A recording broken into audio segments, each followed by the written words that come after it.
アレクサンダー大王、世界を横断した若き王のすべて、導入。アレクサンドロス3世、通称アレクサンダー大王。紀元前356年、マケドニアの首都ペラに生まれ、わずか32歳で生涯を閉じるまでにギリシアからエジプト、メソポタミア、イラン高原、中央アジア、そしてインド北西部に至る広大な世界を横断しました。彼は征服者であると同時に都市建設者、制度の調整者、そして物語を操る天才でもありました。勝利の功績の裏側には多大な犠牲、現地社会との緊張、帰還を望む兵士たちの疲弊も常に存在していました。以下では彼の出自から死後のヘレニズム世界の誕生までできるだけ詳しくたどっていきます。マケドニアという土台と不王フィリッポス2世、アレクサンドロスの成功は父フィリッポス2世の軍政改革なくして語れません。マケドニアはギリシア世界の周辺国とみなされていましたが、フィリッポスは農民を常備軍化し、サリッサと呼ばれる長装約5から6メートルを持つ重装歩兵ファランクスを再編。機動力の高い同盟騎兵、コンパニオン、軽歩兵のアグリアネス、盾持ち、精鋭ヒパスピス隊などを統合した複合兵力コンバインドアームズのひな形を作りました。外交ではテッサリアやショポリスに影響力を広げ、コリントス同盟を組織して対ペルシア遠征の大義名分を整えます。この軍事政治の基盤を息子はそっくり受け継ぐことになります。少年期、教育、性格形成。前356年、オーケアルベアス朝に生まれたアレクサンドロスは気性が激しく、同時に感受性も強い少年でした。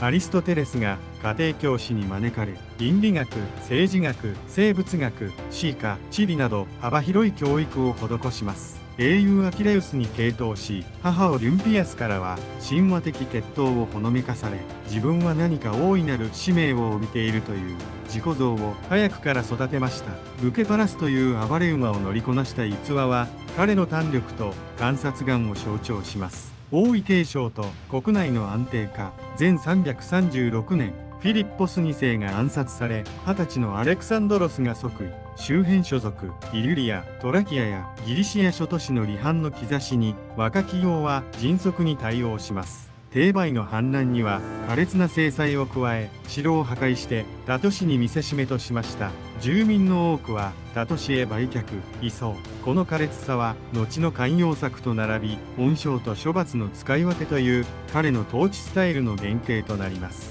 遠征の大義と軍の編成。前334年、アレクサンドロスはギリシア解放とペルシア戦争の復讐を掲げてヘレスポントス海峡を渡ります。渡海儀礼ではホメロスの英雄に倣い、イーリオス、トロイアを参拝。軍は中核のマケドニア重装歩兵ファランクス、左右の同盟傭兵歩兵ヒュパスピス隊、決定打を担うコンパニオン騎兵ヘタイロイ、各種系歩兵、投石兵、騎兵、工兵、築城隊、軍医団、そして長い補給行列を率いる司長隊で構成されます。戦術の要はファランクスで敵主力を抑え、コンパニオン騎兵が側面や薄い箇所に突入するというハンマー&アンビル。さらに工兵力と包囲戦技術が際立っていました。グラニコス川の戦い、最初の激突。前334年5月、グラニコス川でペルシアの小アジア総督軍と開戦。激流を渡って攻めるのは危険でしたが、アレクサンドロスは先手必勝を選択。騎兵戦闘で溶かし、敵のギリシア人用兵重装歩兵を包囲して壊滅させます。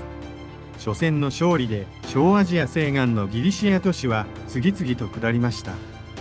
彼は自治と負担軽減を掲げ、解放者として受け入れられる演出にも長けていました。小アジアの掌握とハリカルナッソス包囲、イオニア諸都市を抑え、海軍基地を破壊してペルシアの海上優位を切り崩します。領地ハリカルナッソスでは強固な防備に対して工場等波状土掘削を駆使して圧力をかけ、敵の反撃をしのいで攻略。アレクサンドロス軍は野戦も包囲も戦える万能軍であることを早々に示しました。イッソスの戦い、王太王。前333年、シリア北部のイッソスでついに大王ダレーオス3世の新生軍と激突。狭い地形が幸いし、数で勝るペルシア軍は展開が難しく、中央突破を受けてダレーオスは戦場離脱。敵王の退却、軍の瓦解という古代戦争の鉄則が発動し、アレクサンドロスは決定的勝利を得ます。王族の捕虜に対しては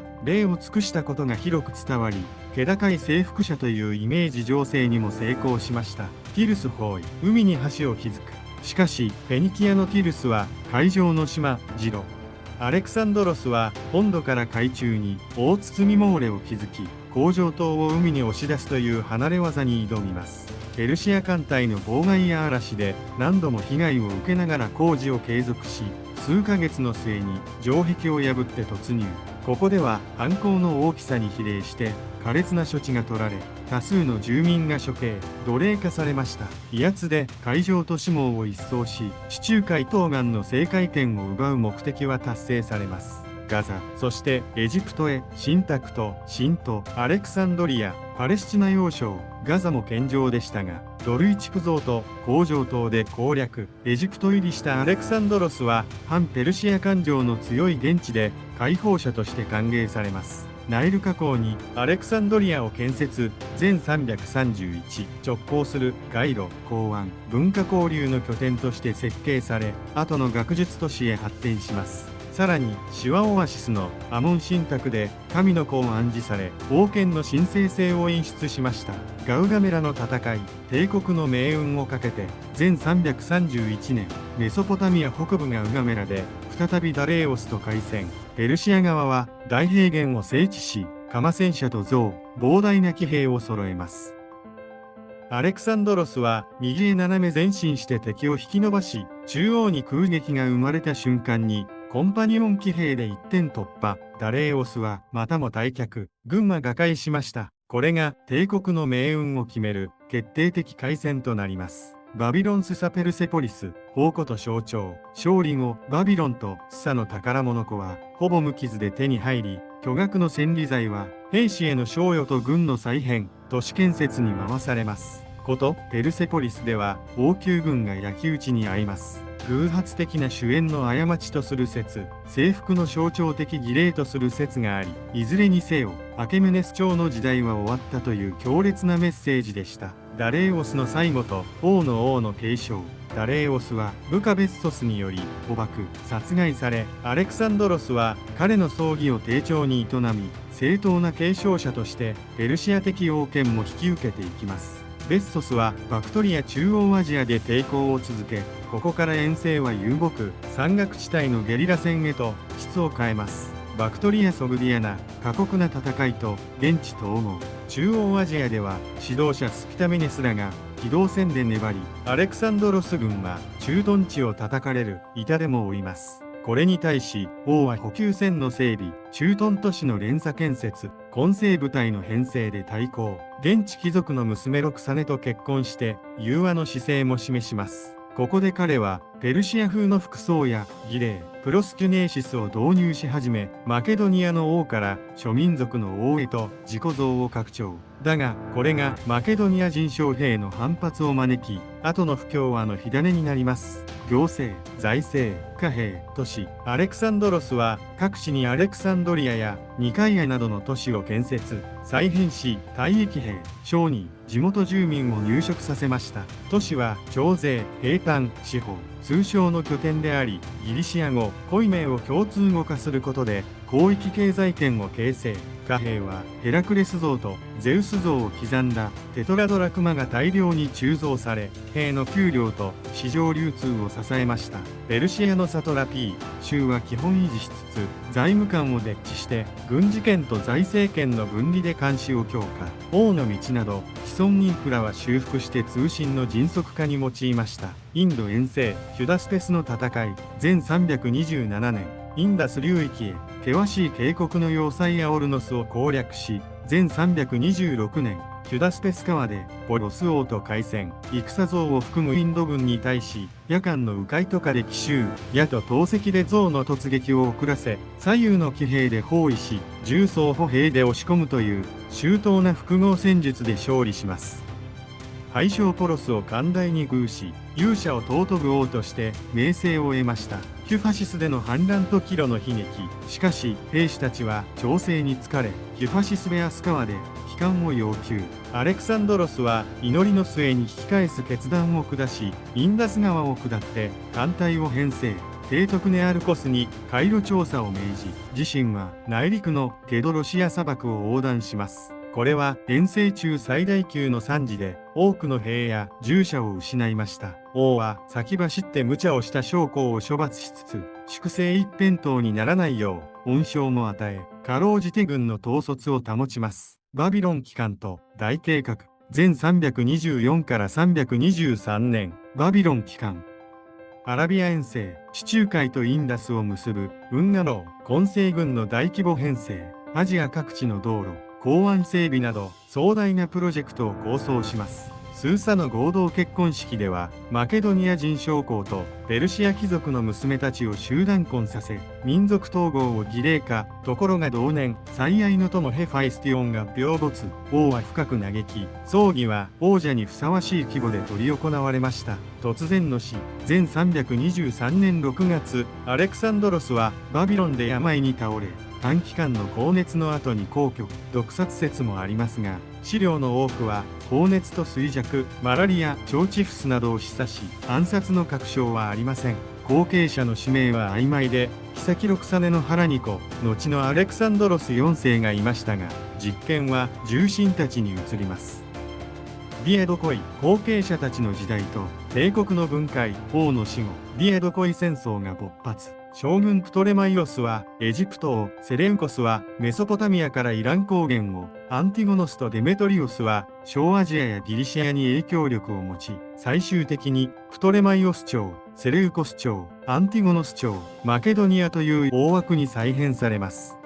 帝国は分裂しましたが、彼の遠征がまいた年も、貨幣経済、コイネへの普及は続き、ヘレニズム世界が広がります。ヘレニズムという遺産。ヘレニズム時代には、アレクサンドリアのムセイオンと、図書館、数学のエウクレーデス、工学のアルキメデス、地理学のエラトステネス、医学のヘロフィロスらが現れ、学術は飛躍、ギリシア様式がオリエント文化と混交し、ガンダーラではギリシア風仏像が生まれます。交易路は紅海、インド洋、中央アジアへ拡張し、香料、象牙、織物、金銀が流れ、思想と宗教もまた往来しました。アレクサンドロスは帝国を永続させられなかった一方で、教会を超える仕組みを残したのです。軍事の革新、何が強さを生んだか。アレクサンドロス軍の強さは、長宗ファランクスによる正面圧力、コンパニオン騎兵の拘束、一点突破、軽歩兵、射撃兵の柔軟運用、